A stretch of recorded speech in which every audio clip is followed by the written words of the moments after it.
যে আয়নাঘরের গল্প আপনারা শুনেছেন, এক একজনের সাথে কিন্তু এক এক রকমের আচরণ করা হয়।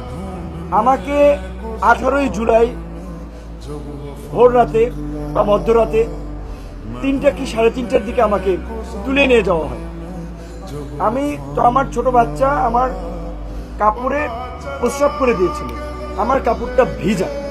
আমি বলেছিলাম যে ভাই আমি কাপড়টা চেঞ্জ করে দিই।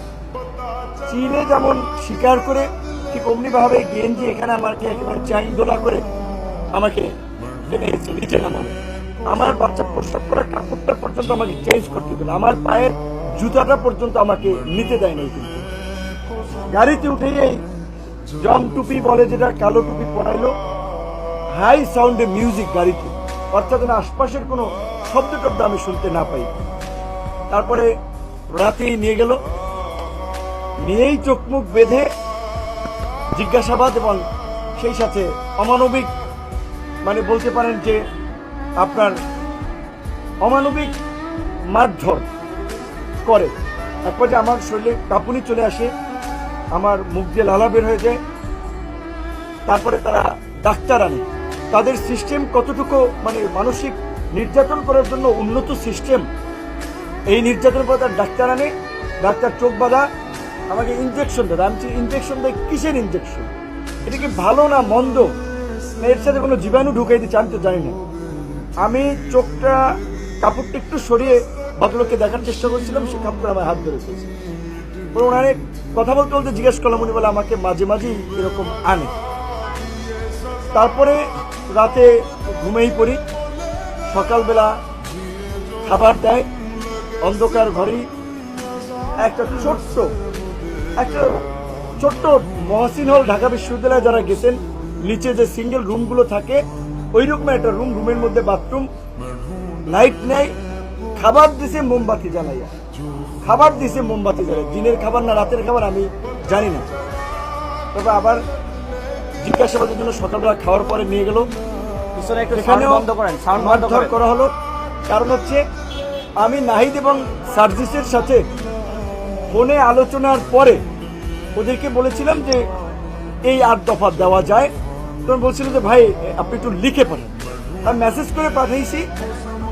এইটা আমার একটা বড় অপরাধ ছিল যে আমি কেন 8 দফার মধ্যে ওবায়দুল কাদেরের পদত্যাগ, স্বরাষ্ট্রমন্ত্রীর পদত্যাগ, প্রধানমন্ত্রীকে ক্ষমা চাইতে হবে সেটা বললাম। এবং নাহিদ সার্জিসদের সাথে, আসিফ সহ আসলে ছাত্র নেতৃবৃন্দের সাথে, ওদের সাথে আলোচনা করে আমরা বলেছিলাম যে বৃহস্পতিবার দিন যেভাবে সারা দেশে নির্বিচারে গুলি করে মানুষ হত্যা করা হচ্ছে, শুক্রবারও করা হচ্ছে, কাজে এখন সরকারের পতন ছাড়া আমাদেরও মুক্তি নেই, জাতিরও মুক্তি নেই।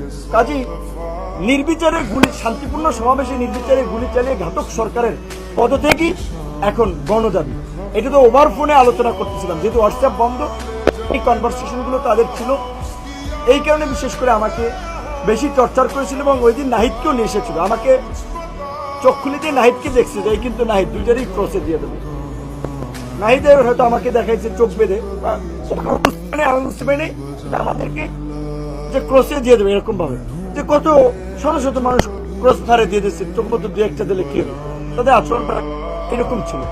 তারপরে আমাকে শুক্রবার দিন নিয়ে সারাদিন, শনিবার দিন পুরো ডে, রবিবার দিন আমাকে 11টার দিকে কিন্তু ডিবি কার্যালয়ে দেওয়া হয়। তখন আমি ঘুরিয়ে পুলিশের পায়ে ভর দিয়ে ডিবি কার্যালয়ে আসি। ডিবি কার্যালয়ে ওখানে এডিসি অ্যাডমিন ছিল শাহিন শাহ, কতটা পাষণ্ড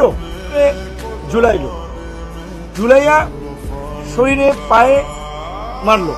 কেন মারছিলেন তাদের কিন্তু বেশিরভাগ ক্ষোভ হচ্ছে যে শালা তুই প্রধানমন্ত্রীকে নিয়ে কেন গালিগালাজ করিস, তুই আওয়ামী লীগের আমলে বিপি হইছস, তুই সরকার উৎখাতের আন্দোলনে কেন তারেক রহমানের টাকায় তারেক রহমানের হয়ে তুই আন্দোলন করস।